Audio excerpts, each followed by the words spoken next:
Yow!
Ah, the same old pentatonic wankings here. See what else we got. A minor ballad, electro minor ballad. Let's see what that is. Claims to be an E minor.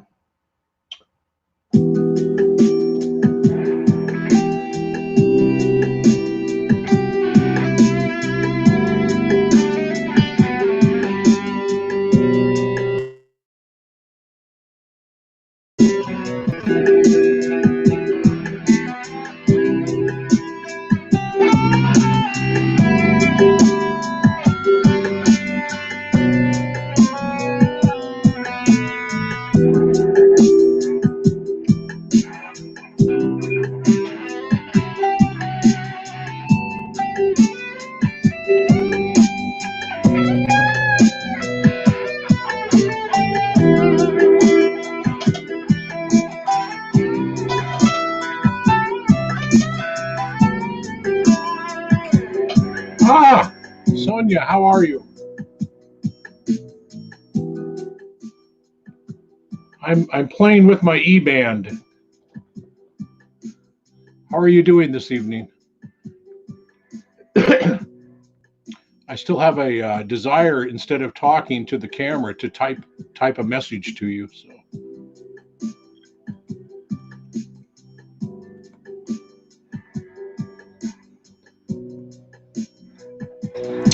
I'm in StreamYard, Sonia. Do you know by chance how to make like yourself a moderator?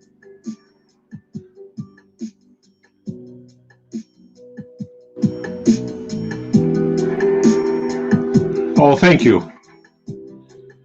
I'm just messing around with, what did it say it was? E minor pentatonic.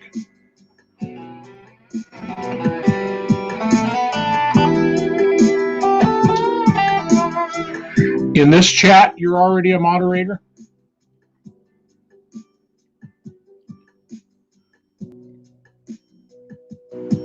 I see you have a red, yeah. I see you have a red thing by your, I know I made you one a while back, and I see you have a red thing by your picture. Okay, good, you have a wrench. Because I'm just in StreamYard, so I don't know.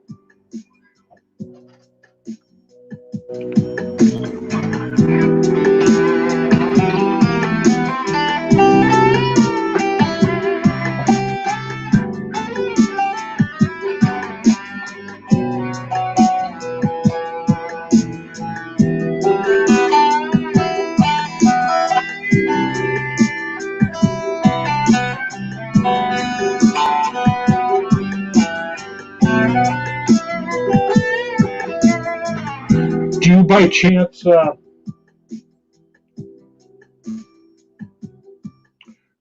write any of your own music on to play over?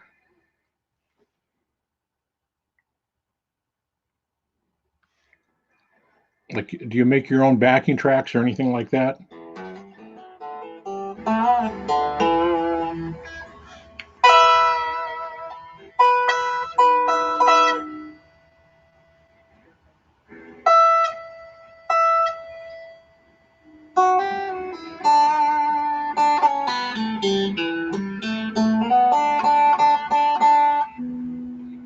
Oh, I saw the one guy that said he should have surgery or something like that. That was you that got rid of him? Good, good. I noted he did make a comment. Yeah, yeah. I'm going to turn a little bit of light on here. Well, that's not quite what I wanted, but yeah, it'll work.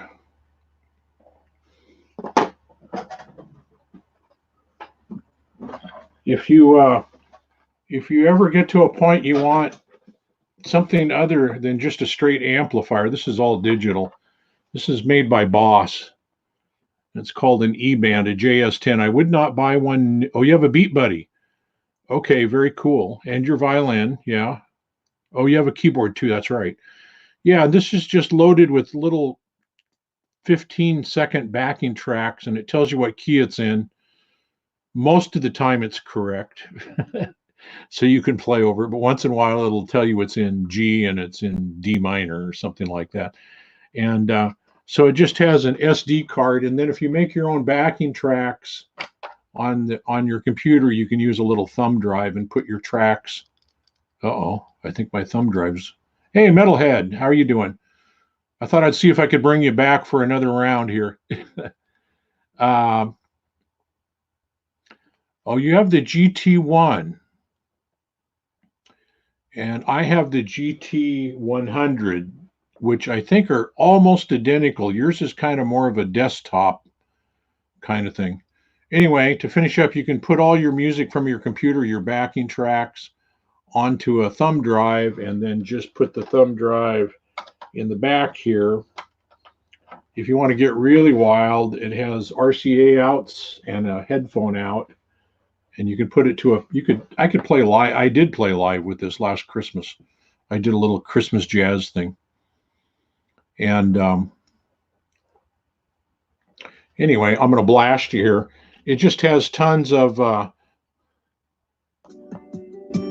I'm not going to blast you. It's down low.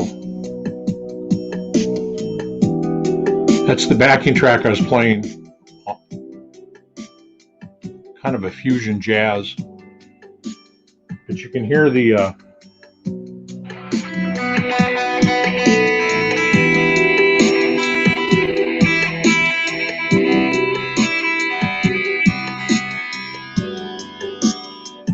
I think the GT1 has everything the GT100 has in it, though. Because I almost bought the GT1, then decided to go.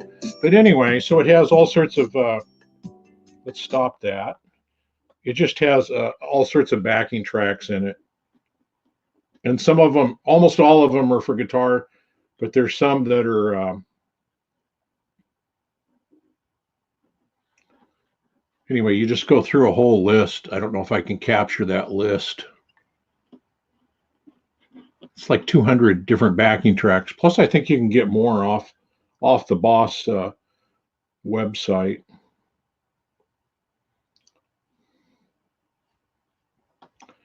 This one may blast us away. It's called Metal Heavy Groove, and it's in D minor. I've got to turn down real low.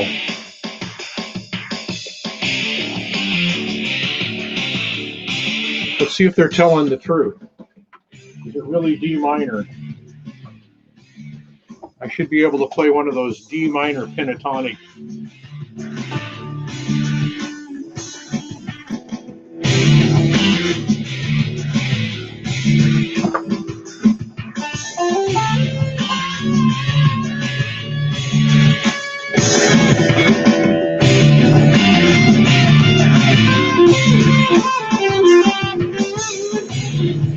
Pick on here.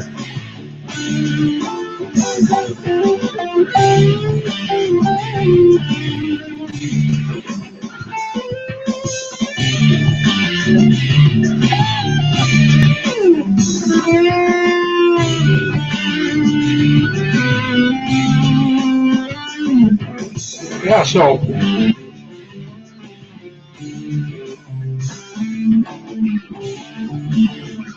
I don't know the chords. I'd have to sit down and figure them out. But anyway, you just go through and can pick out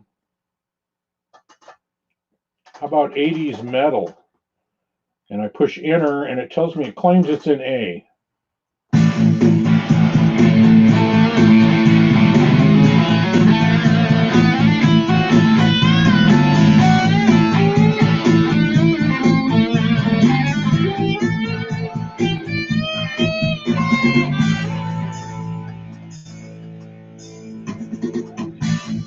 And it starts over, an 18-second backing track. Just 18 seconds. So you can, on your thumb drive, if you have whole backing tracks, I need to check the box, not uncheck it. Okay, I unchecked it. Hang on. I can never remember. I need to write that down. Okay. So when you call up a backing track, it assigns an amp. Most of them sound terrible outside of the mix, and in the mix they sound great, which I've yet to fully figure out just yet.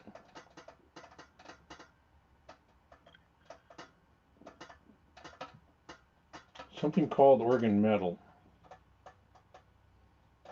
in A minor.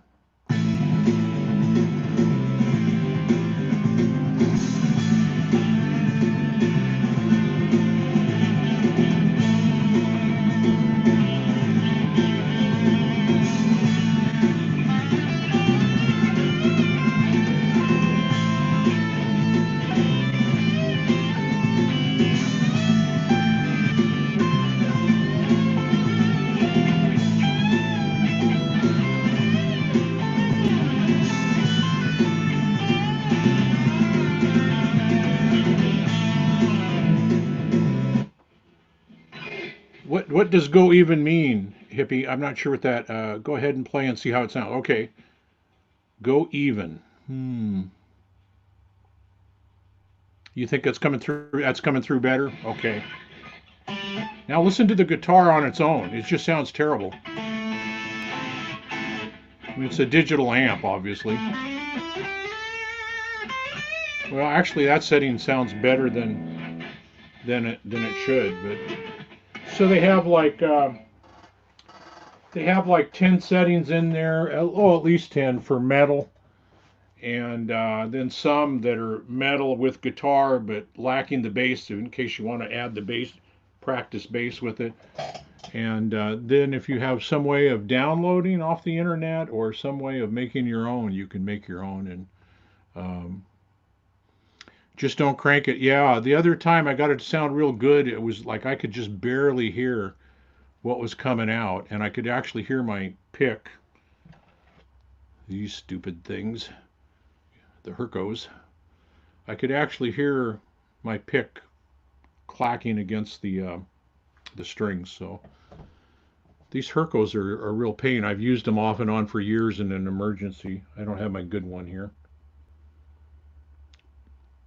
The problem, you got to use the heavy ones, and I'm not a heavy pick user. But the problem is when you strike a string, let's see if I can do this here. You strike a string real heavy, this thing, it just rotates. It just rotates around, especially when they're new, they're a little stiffer, and the heavier ones. So I use a regular old, like a bass, I guess what they call banjo picks, but they're bass picks, and I take a regular pick and I glue it in there at an angle. That way I don't have to aim right at the strings. I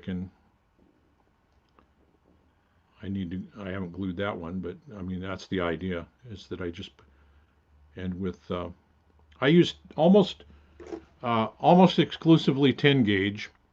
If I use nines, or I'm really liking the. I should get. I'm thinking about stringing one up with nines just to see how I can. Um, just see how my hands handle it. In the old days, I didn't use nines because I would overbend, and it sounded worse than it does. So, and then on my jazz boxes, I use 11s. I used to use 12s, and 12s just after it was like playing bass. After a half an hour, 45 minutes, my hand was just buzzing. So um, I went down to 11s on the jazz boxes, flat wounds. But I think I'm going down to. I know they make 10.5 gauge uh, flat wounds for jazz boxes, so I'm thinking about trying that. I have some 10 flats that I'm going to use on a jazz box just to see. Yeah, I used to always use. Now I broke a lot of strings. Now I hardly ever break strings though, so that's nice. But I'm not. I don't. I think I don't know how to judge myself very well on that. I don't think I'm a hard player. You use 1152s. That's I use 11. I don't know if they're 1152s or 1156s on my jazz boxes. Or I'll think about those old jazz guys, from the 60s. Those guys all used 13 gauge, and there was none of that sissy tuning down a half a step kind of thing. So um, I got a fairly new jazz box a while back that came with 12 gauge round wounds. And I haven't taken it out of the case after the first day because the round wound 12 gauge really ground my fingers up. You started playing with a quarter. Wow. That's Brian May. He uses the equivalent of a quarter, whatever the British use. That's about the same size as a quarter, and I would think that would tear strings up, but I don't know. Maybe theirs don't have the corrugated edge or something like ours do, but yeah, he uses something similar to a quarter. I don't know what gauge strings he uses. I heard, I just heard the other day that Billy Gibbons uses eights quite often. Dragonheart picks, yeah. I've never been picky about. I don't have them here now. I used to use those. I think they were done. Were they Dunlops? I don't remember. The green tortoise shell kind of. And about the heaviest pick I normally would use would be a 70. Was it a 78 or an 88? I don't remember. I have this one here, and I know this is not. I think this is a 68. Yeah, this is a 68.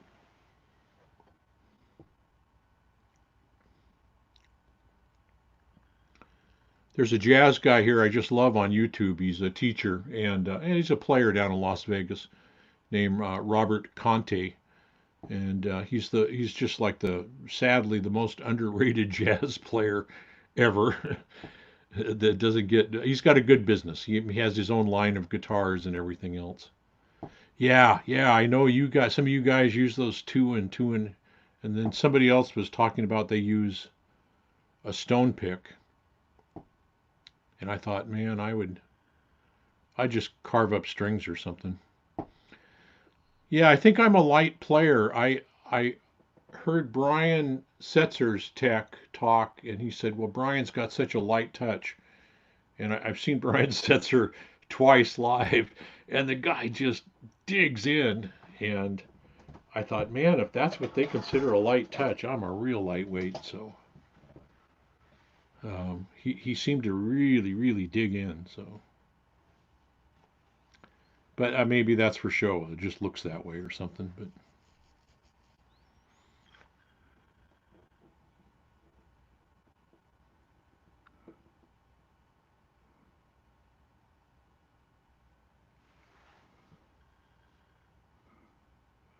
Yeah, I always found Brian May interesting because he used a quarter, the British equivalent. I don't know if it had the rough edges around it, or I don't know, maybe it's smooth. And then I think he used pretty light gauge strings too. And then he used that red guitar that he and his dad built, which is, there's something funny about it. It's like it's a 24-inch gauge, not even 24 and 3/4, and there's 24 frets on it. And I tried out one of the remakes, one of the reissues of that, and it was so crowded. It was so, I mean, he's got to have really nimble fingers. Tusk picks. Oh yeah. Yeah. Did you get the guitar out yet, Hippie, and mess around with it?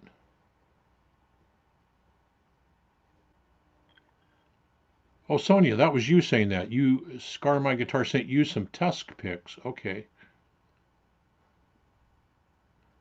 A 1 millimeter. That's enough. Yeah, that's a lot of pick to me. And you're using a 1.4.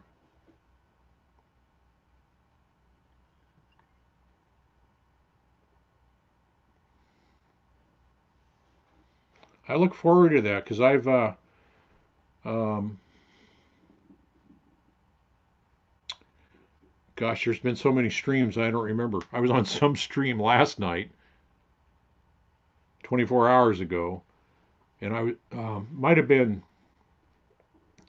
Ben's Sunday evening one.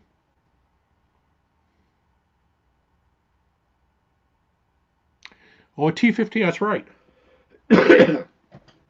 I had uh, I had one of those that um, I gave to my oldest brother years ago with the amp in the case.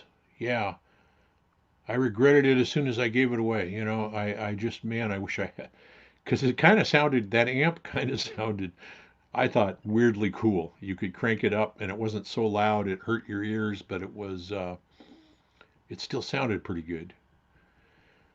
I had, yeah, I had that, the T15, and I don't know what the bass equivalent was.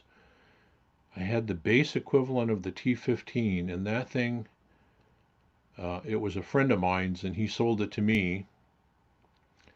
And that thing was so thick in the neck and the body, it was twice as heavy as like a P bass or something like that. But what did he do? He he cut some part of it out. So and I think we had the block. I think my other brother has it now. But he just cut to lighten the weight, cut some extra wood out, and it was still a beast. It was still a beast. And it's not a bass. To me, it's not a bass I could use. 7 o'clock my time. Yes. Hey, you know what? I'm going to set an alarm because I miss that. I miss Hack for some reason every Thursday night. I lay down to take a short nap and I wake up 3 hours later at, when he's getting off.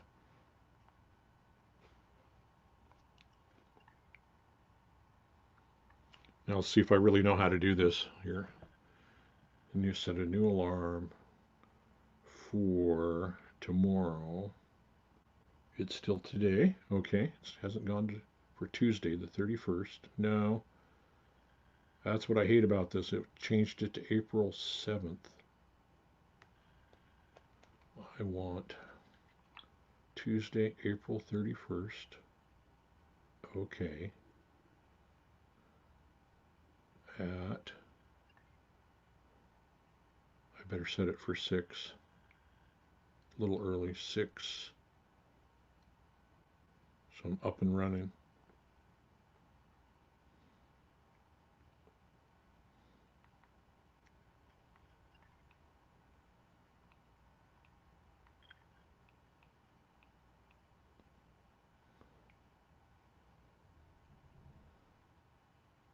In 19 hours and 11 minutes. That looks good. I got it.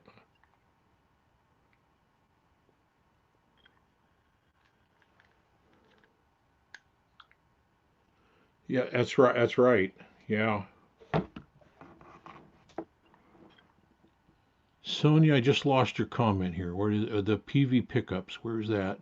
Oh, they're hot and very similar to P90s. Well, I don't remember that.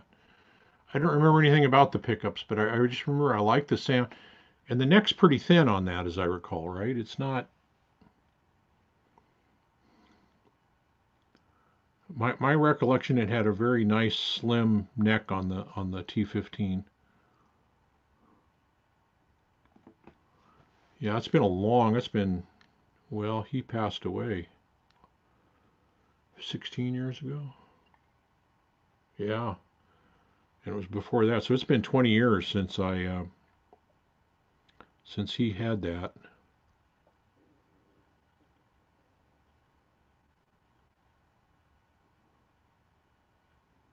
Oh, it's a three-quarter size. Now that I don't remember. I remember it being fairly light with a thin neck, but um, and I remember it sounding really good. And it's a hardtail. It doesn't have a tremolo, as I recall, does it? I don't think mine did. Or if it did, maybe I just didn't use it.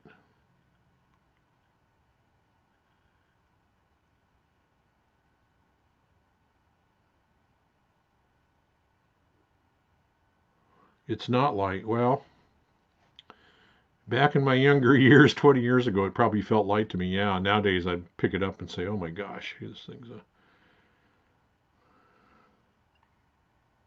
You're making a late dinner, hippie? Well, in all honesty, I made a late dinner while you were on earlier.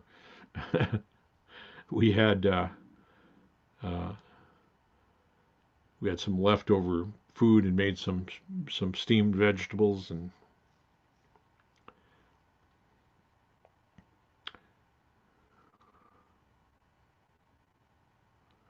yeah, I'll have to look. If I remember, I'll have to look those pickups up. My recollection was they were some sort of a humbucker, maybe. Yeah, I think, kind of until you get really used to trims, they're a headache, unless you have it set up just right and everything works really good. Like on my Gretches, I'm not real heavy on a trim, so I use a trim real lightly. Rarely do I ever. I hardly ever go beyond. I don't dive bomb at all. I would need. I understand the need for a. I mean, oh, but there you heard a string pop.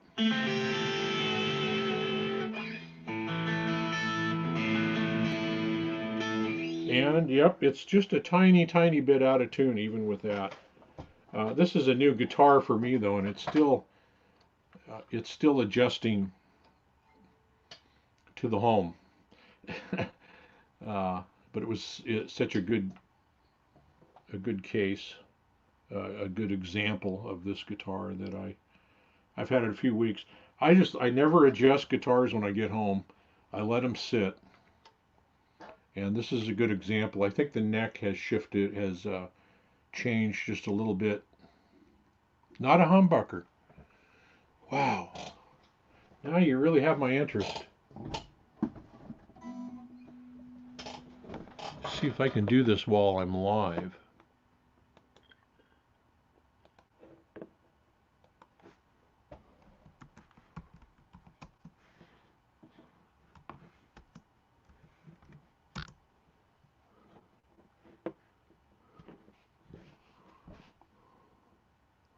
Well, I always said in my youth I didn't have a guitar with P90s. Boy, they look like P90s. I do not remember that.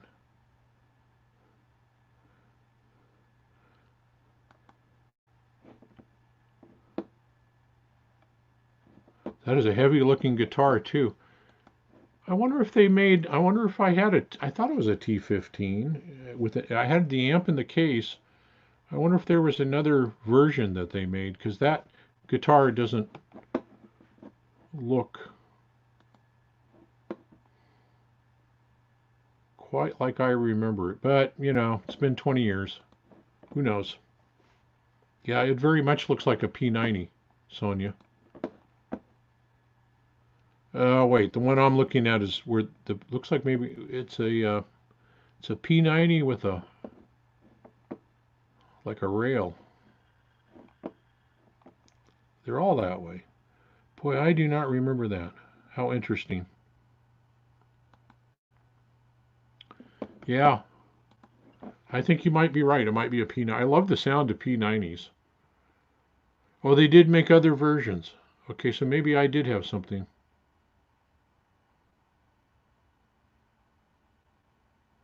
Yeah, the thin strip like the rail. Yeah. Um, I forget what those are called. When Reverend made those for a while, I don't know, they may still, but they were called rail hammers, and they had double, I think double rails. So they were, I think, like that, but an actual humbucker because they had two of them.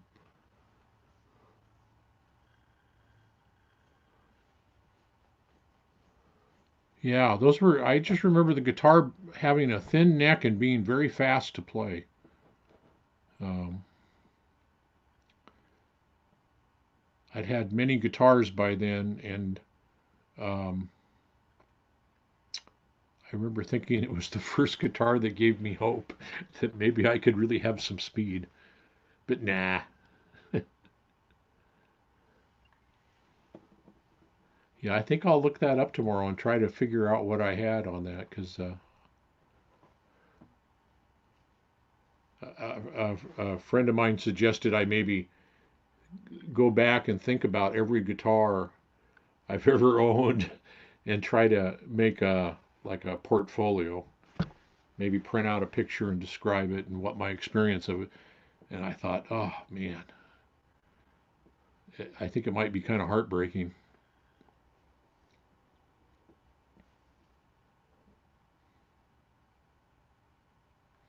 Yeah, they're very much a P90 looking, which is would make sense that it's a single coil. I've got a number of guitars now with P90s, and they become my favorite pickup pretty much. I just like the clean of it. I always wanted a Gibson ES2. Yeah, Scotty Moore with Elvis played one. A 290, 295. I don't remember, but they had P90s, and I always, well, at least I think they did. Anyway, so I have. If you saw the video of a couple weeks ago of that Epiphone, that actually has Epiphone humbuckers in it. But I've got one similar to that that's got P90s in it, and I got a Telecaster or two with P90s in it too.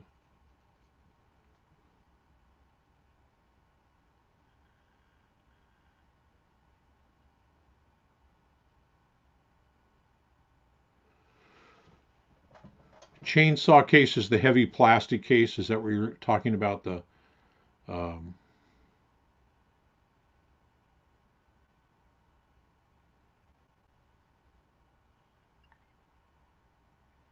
you had a PV212. I used to have a PV2. I don't know what it was called. I don't. It was been years ago. Also, that was PV's answer to a twin reverb, and it was. And I don't even remember. I think it was. It might have been solid state. Maybe not. I don't know. But it was a good answer. I mean, it really had great. It was those old PV amps were just terrific amps. I think. And then I went with a Bandit, and it was great for a lot of years. So the Bandit was actually, I mean, since it was solid state, you could tune it down and still get some dirt on it, like if you're doing studio work. But I got so I liked it with the extension cabinet, so it was a 1 by 12. So you got an extension cabinet with another 1 by 12, and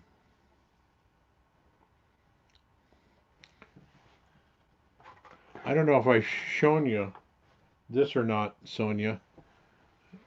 I don't know if you've ever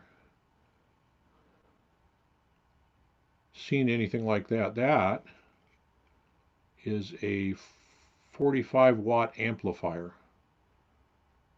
and going through 4 ohms. And if you go through an 8 ohm cabinet, I've got a Fender 112. If you go through an 8 ohm, it's 33 watts, and it's actually quite good sounding. Yeah, I almost Shane, as you know, was a big. I think he said he got rid of his Bandits, but yeah, I missed my Bandit or something like it. They made a smaller one instead of a 112. It was a one had a 10-inch speaker, and I kind of always I've kept my eye open. Yeah, that's a 45-watt amp.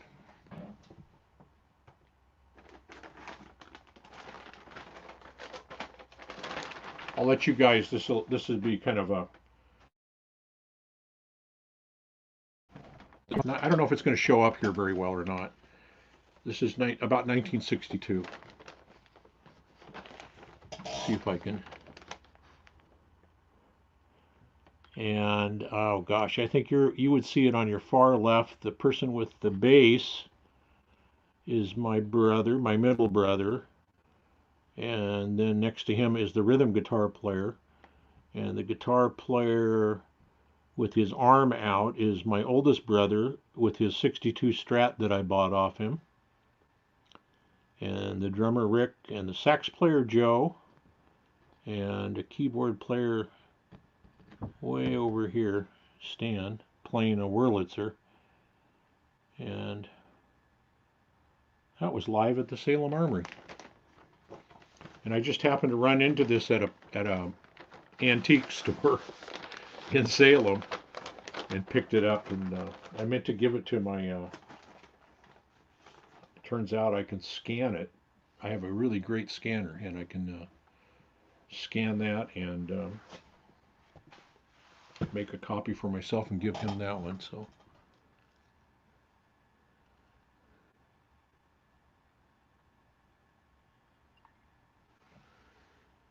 yeah, is it a fairly new one, Sonia, or like really old in tubes? Silvertone made tube amps way back in the day. A friend of mine has one, and he needs a cap job on it.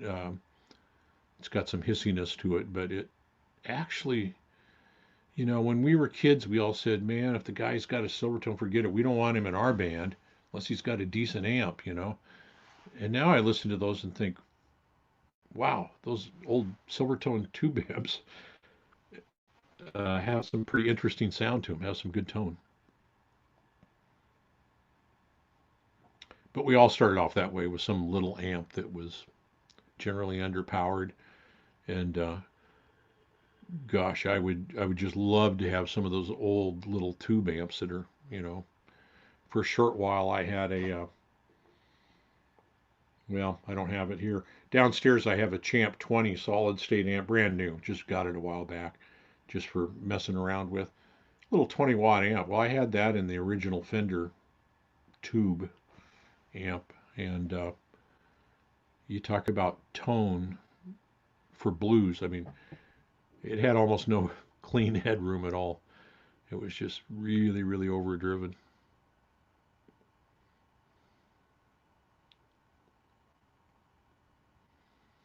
Yeah, I'm just yeah. So I'm a kind of a big believer that sometimes solid state works. I mean, I think the early solid state things were really.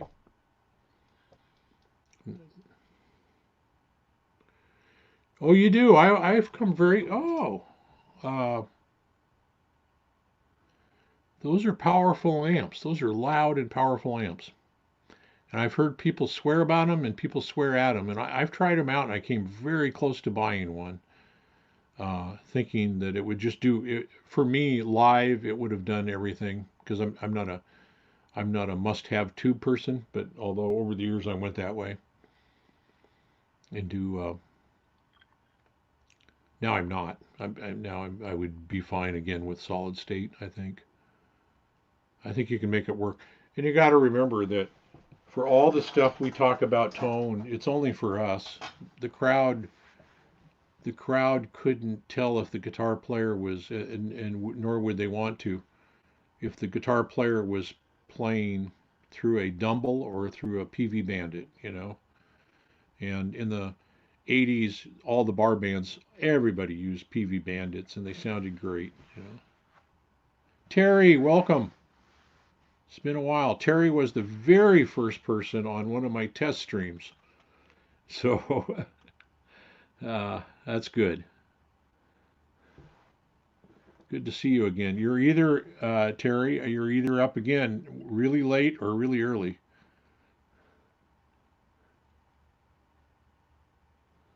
Because you're in Ohio. This just amazes me how this all works.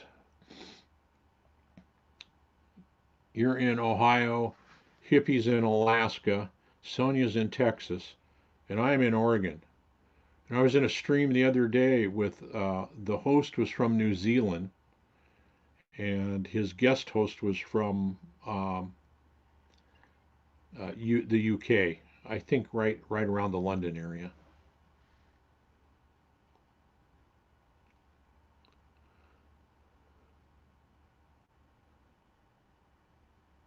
Oh, the orange is a solid state too. I didn't realize that. Yeah. Well, a lot of people, a lot of famous people have used solid state, and nobody, um, I heard Dimebag used all solid. Did he use crate? That was all solid. Well, I don't know if it was all solid state, but a lot of it was.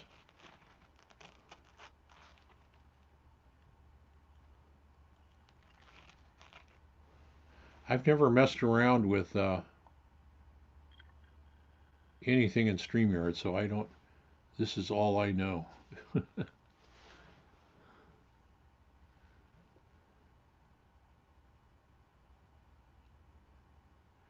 My tube amps are really small. Oh, yes, he did. Okay, he did.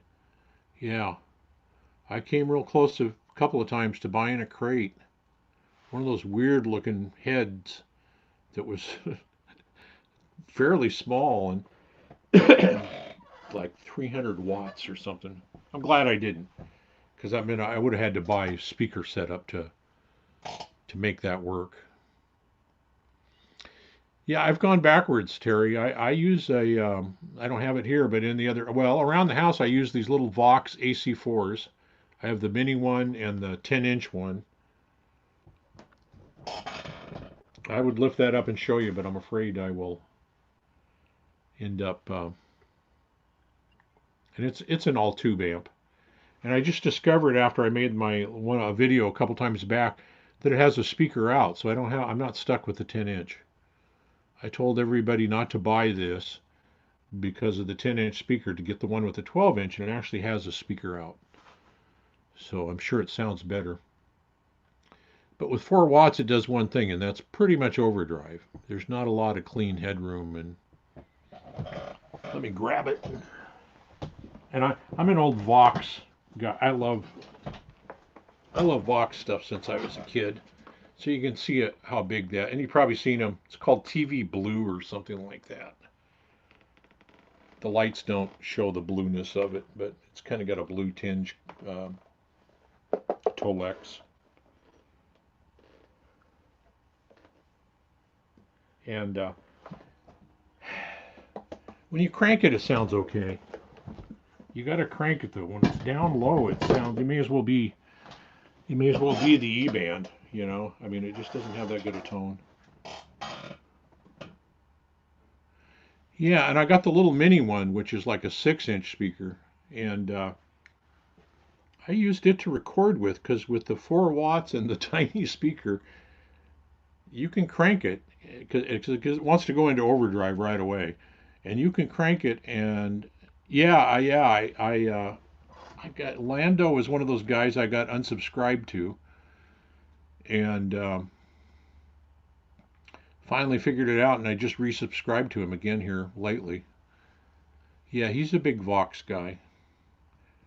And then I have an AC10, and an AC10, for people say, oh, 10 watts. I want an AC15. for a bedroom. Those things are loud.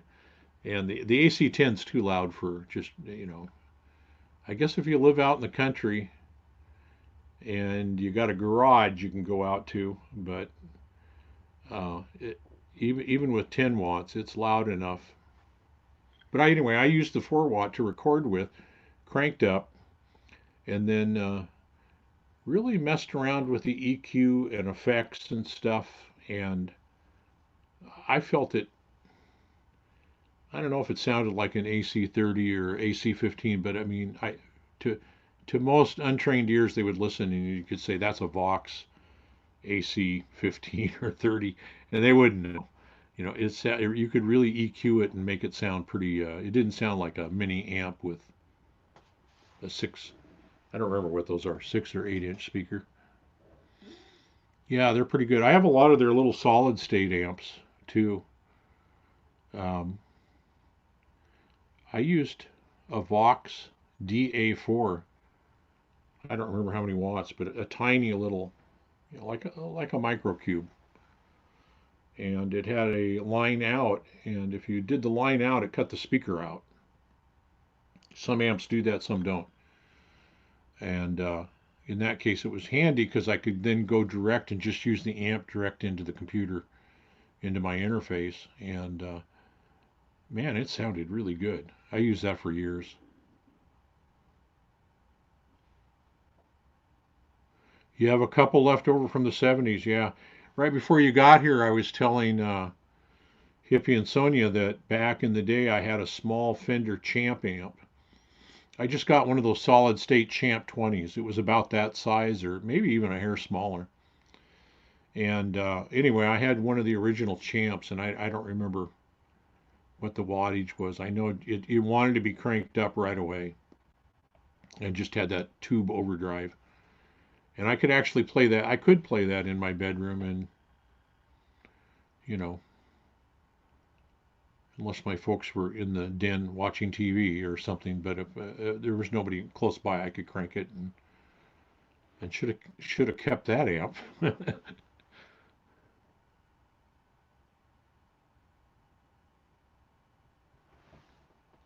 Well, and you'll notice in that picture. Let's see what they got. I didn't look.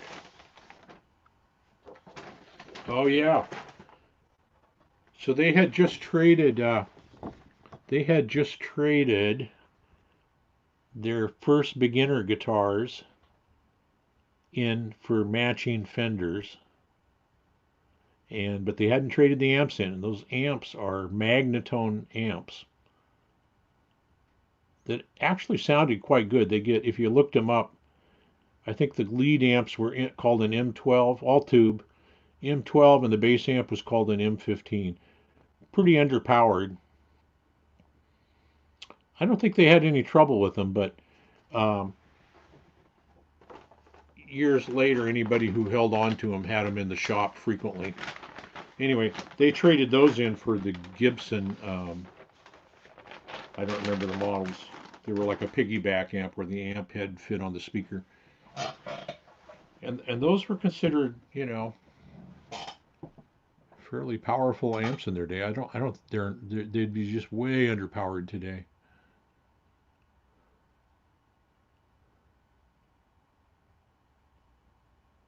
Yeah, Lando seems like a pretty straightforward kind of guy. He's got a good sense of humor.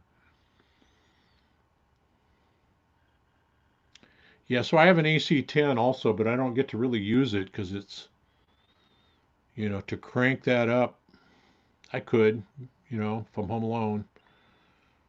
Neighbors are away on holiday.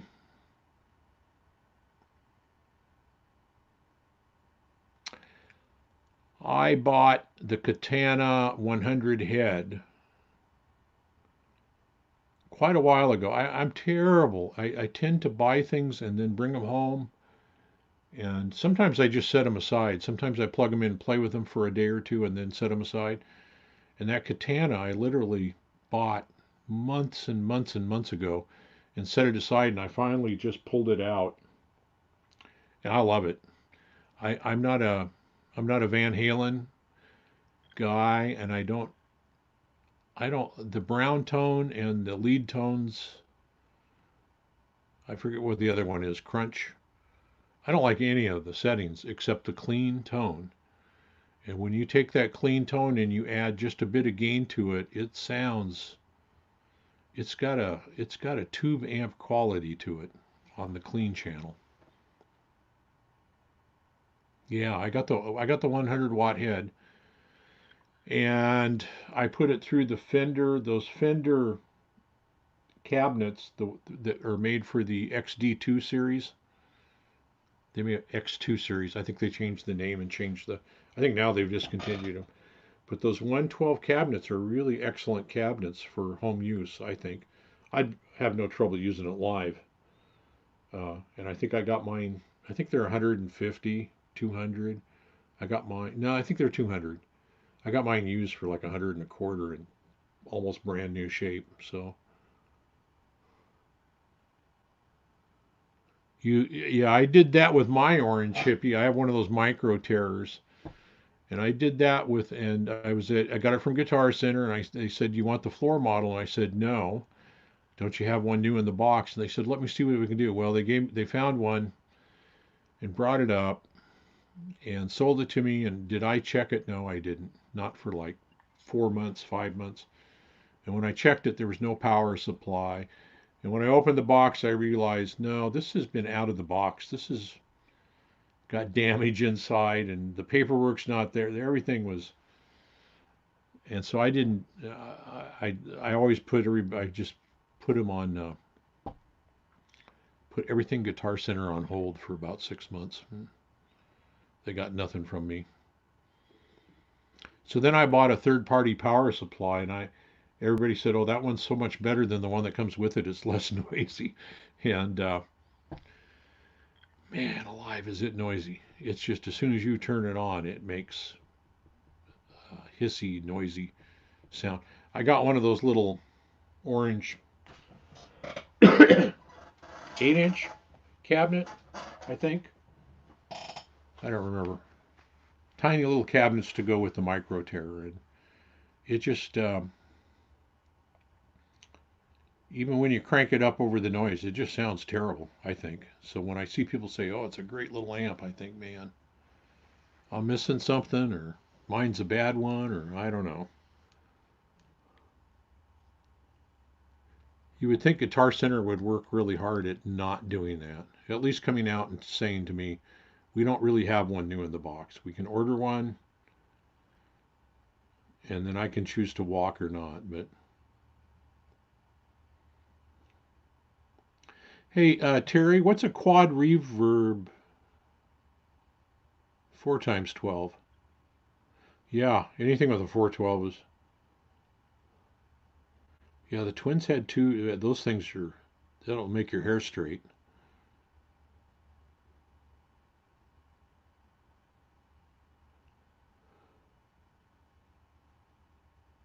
Quad reverb. That's not one I know.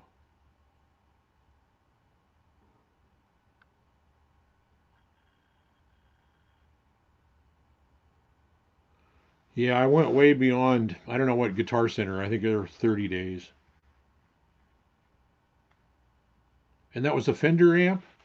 Wow.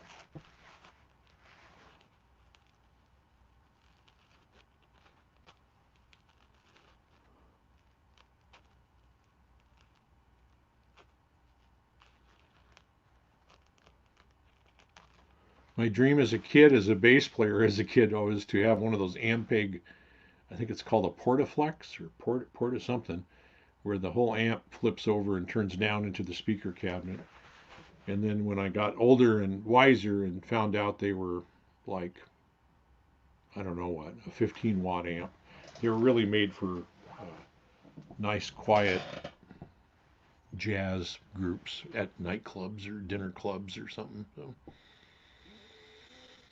I have one 4x12, but man, it's furniture downstairs in the back room with 6 speakers. Really? Wow.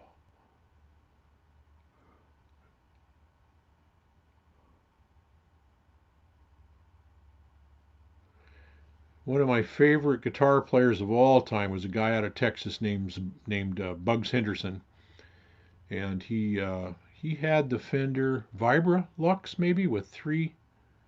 I think it had three tens. I thought that's such an odd combination.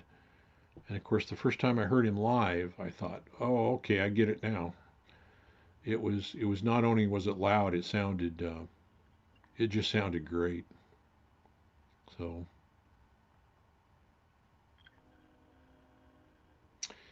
yeah, big magnets, huh? Wow. Yeah, I don't miss lugging around big equipment.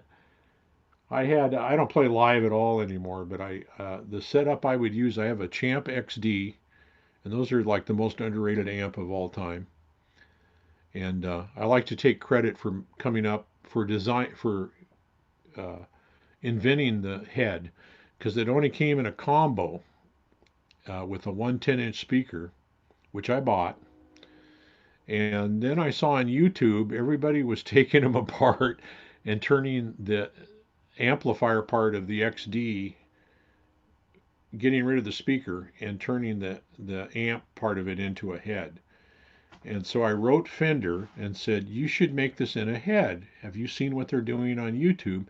Everybody's tearing them apart, turning them into heads. They even were selling plans on how to do that." A super reverb with four tens. Wow. I had a solid state Roland, the original Blues Cube, before the new Blues Cube, which is a whole different thing. And did it have two tens or three tens? I don't remember. But I remember once I played through the 12-inch one, I really liked it a lot better. So ended up getting rid of it. Um, I forgot what I was talking about.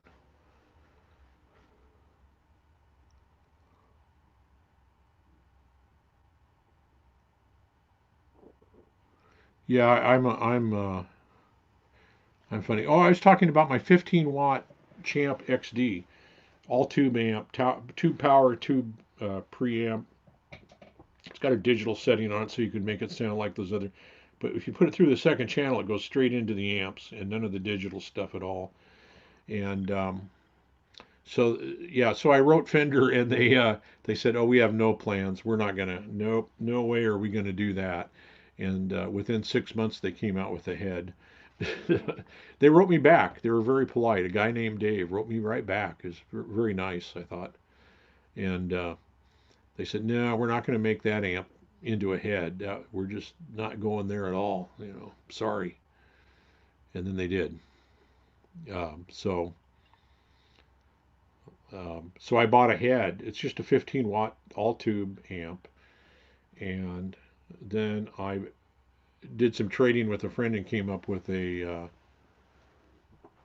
25-watt rated Dr. Z cabinet to put the head through. And man, alive, does it sound good going through that Dr. Z. And then I had a two of those Tech 21 power engines that are 60 watts. They're kind of like a post amp, and so you out from the line out,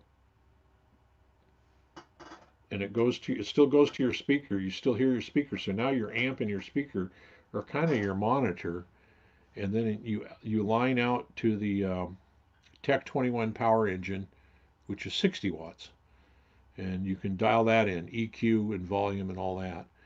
And then I had two of them. So you can daisy chain them together. So you start off with going to that, and it's 60 watts. Daisy chain another one, it's 120. Daisy chain a third one, it's 180, and you can just keep going. I think they say you can do up to six of them or something. I only have two, and I daisy chained them, which was 120 watts here in my home, and that's just dangerous. That's because you got the little 15-watt for your monitor. And even though it was kind of across the room, I had 120 watts barking at me through two 12s. But wow. And what it does is just take the sound on the line out. So whatever amp you use, and it does a really good job. So it's a way to have a 15-watt amp become a 60 watt or 120. So I never played anywhere where I needed 160 watts, let alone 120. So not in, my later years. So yeah, the return window. I think Guitar Center's 30. Where I do like Guitar Center's their used stuff because you can order it. Like I could order here in Oregon something from a Florida store, and then if I don't like it, I can take it to my local store north of me or south of me and tell them I don't like it, and they'll return it. And I don't know if they give me my money back or if they just give me store credit though. That's would be something. And I hear that Guitar Center's used stuff is almost empty right now, or it's gone way down. Steve from Boston talked about that, where it went down to half the normal size. So,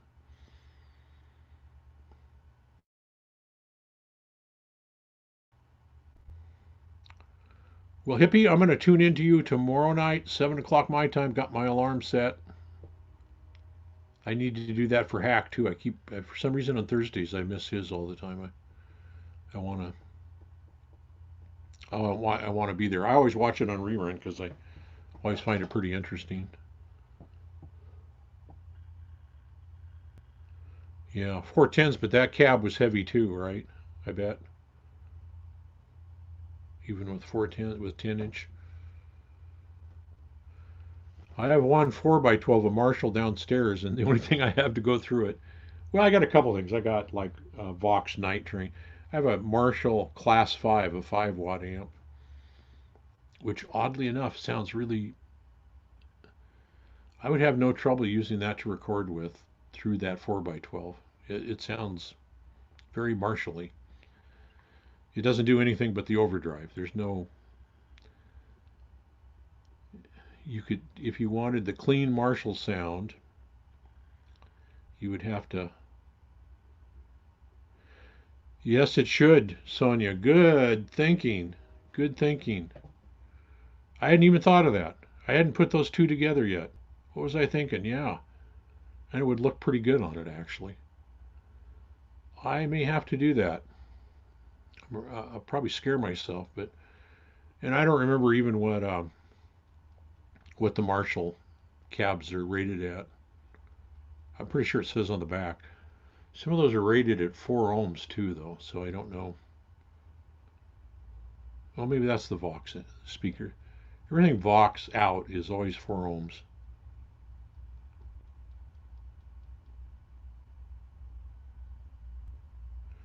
Oh, you did, Terry. That's one I've come very close to. Yeah, the one that looks like an old TV. So cool looking. You got that. Cool. Yeah, I came really close. I don't know why I didn't. I know why. I bought a Fender Excelsior instead, which is not as cool at looking as the Ibanez, but it's 12 watt tubes through a 15-inch speaker. Ah, the train cometh. Welcome to my world.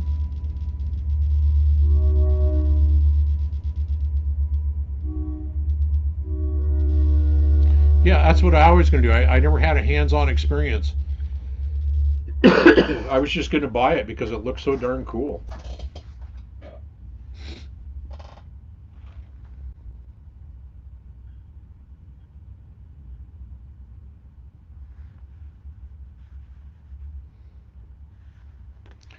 Hippie, I'm not sure what that means. Yours even on CL on clean.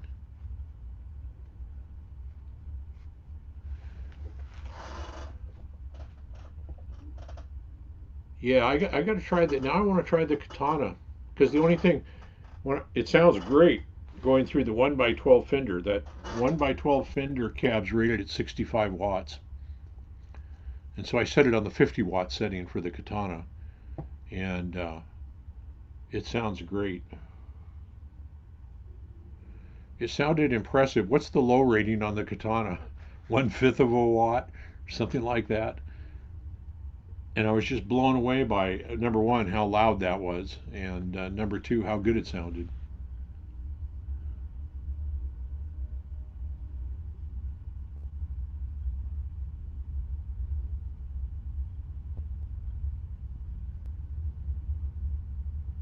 Oh, on Craigslist. Okay, yeah, yeah.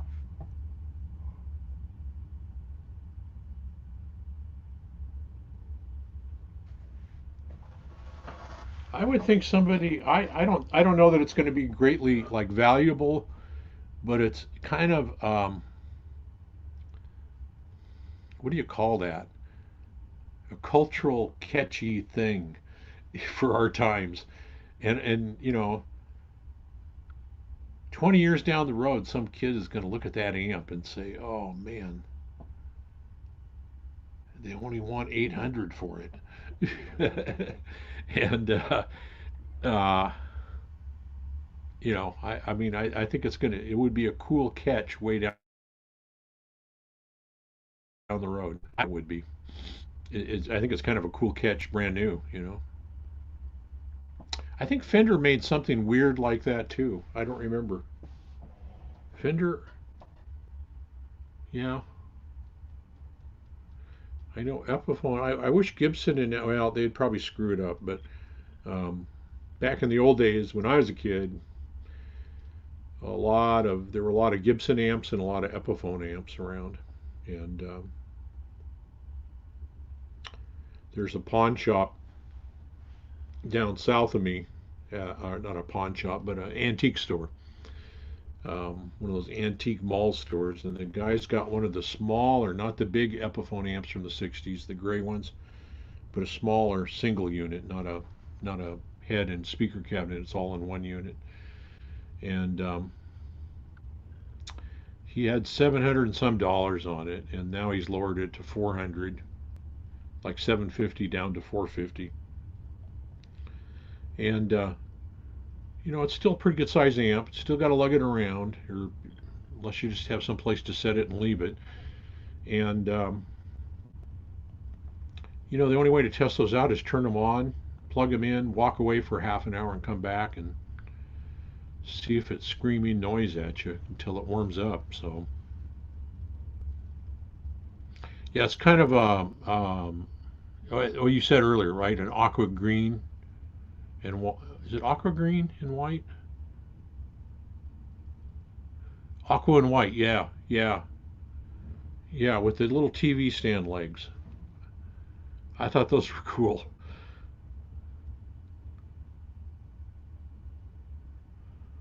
Yeah, it's right. Yeah, absolutely like a 57. Yeah.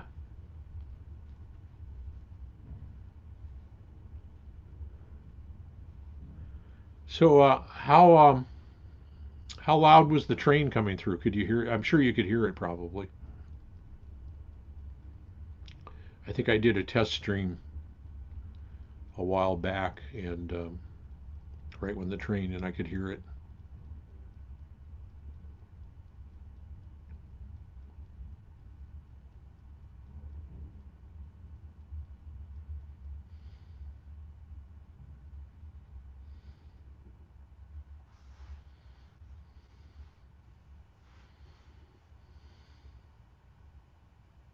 Okay, thank you, Sonia.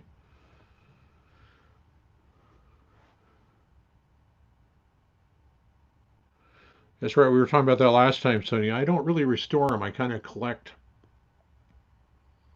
mostly old Radio Shack stuff, even though it's not highly sought after. Realistic. It's the stuff that's actually quite often looked down upon.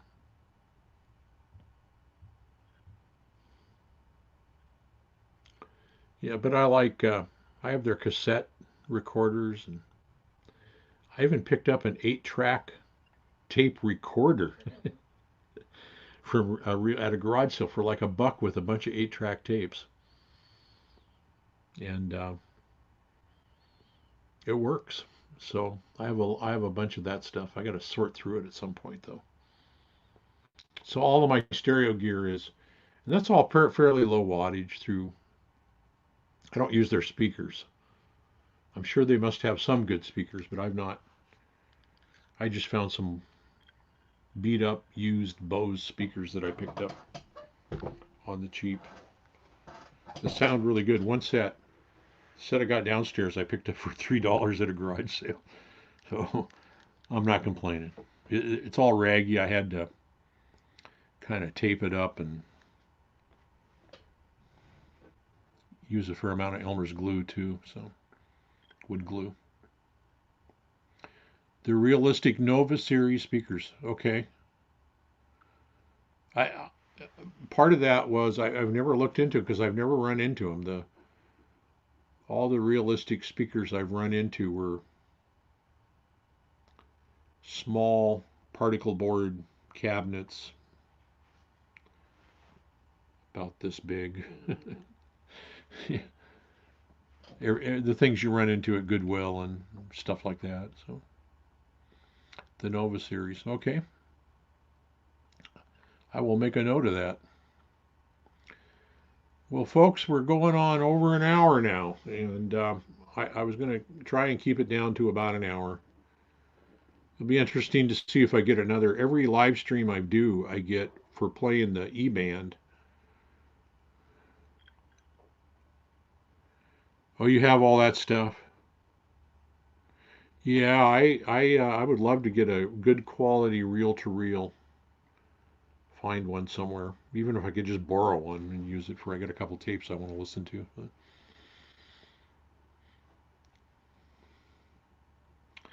So I think I'm going to wrap it up here and see if I get a copyright strike.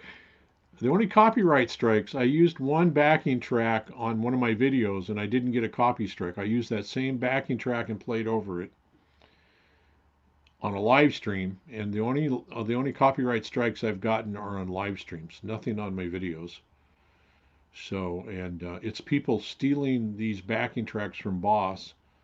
They're recording over them, and then they're selling them on CD Baby as their original work, and selling them for 99 cents a track. So, wow, cassette decks. Yeah, I got 3 or 4 cassette decks, and I got some cassette tapes too. So I still have my Tascam 4-track recorder, cassette recorder, somewhere.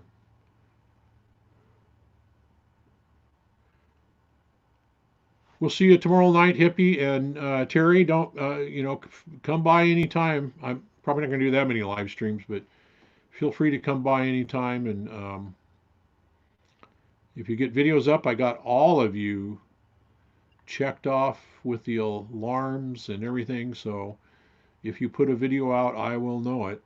I will know right away. So thanks a lot for watching, and y'all stay safe out there too, okay? Wash your hands, for crying out loud. I think I'll go do that now. We'll talk to you later. Bye bye.